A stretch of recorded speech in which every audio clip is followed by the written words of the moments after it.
A Bug's life begins in 1938 when the first Volkswagen Beetle rolls off the assembly line at a plant in Germany where the Nazis are in control. The guy who dreamed up the so-called People's Car, head Nazi himself, Adolf Hitler. Wichtigsten Exportmarkt. He even gets the first convertible Bug, created by Ferdinand Porsche. An idea from an evil dictator ironically morphs into a symbol of peace and love, and a new era starts. Historians say the Love Bug makes it to the U.S. 11 years later and goes on to be one of the best-selling cars of all time. Roger Bowman of Fresno has a rebuilt 1970.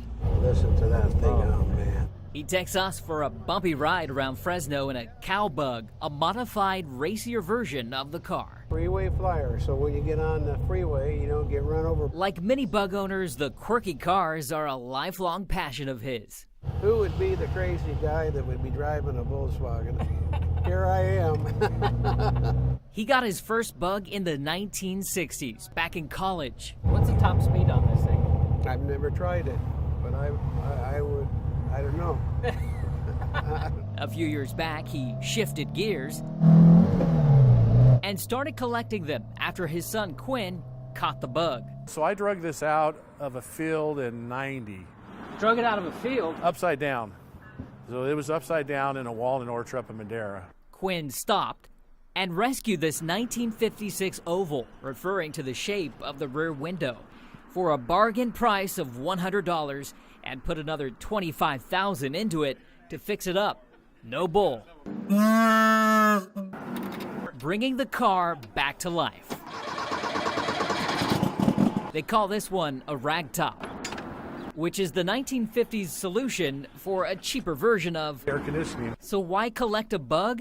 They're cheap and easy to find parts for. Just ask Terry Burnett. He has a boneyard of parts. It's like a window into the past. They call him the Volkswagen King of the San Joaquin. And I don't like that. He's too modest to brag, but he's made a living off restoring hundreds of Bugs for the last 40 years. Bring them back to life. He runs Burnett's Auto in Clovis, where you'll find every VW imaginable, from a rusty rat rod If it ain't got rust, they don't want it. to these unique minibuses he made back in the 70s by chopping 4 feet out of the middle. And we use those to pull our race cars back when we were drag racing. He ended up selling that bus and decades later bought it back.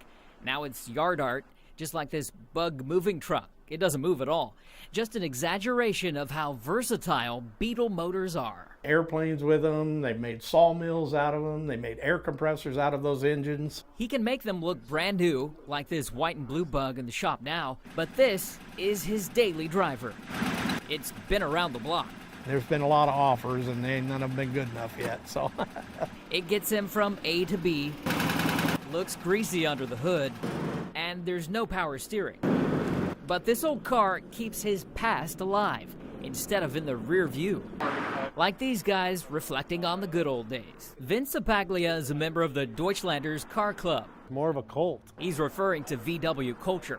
Sapaglia got bit by the Bug decades ago. A friend of mine took me to a Volkswagen show when I was 16 years old, and I've been hooked ever since.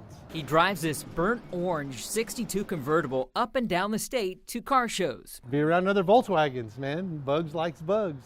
Volkswagen built the last of the more than 21 million classic Bugs in 2003. A few years later, this insect on wheels went through a metamorphosis and transformed into a sleeker body style.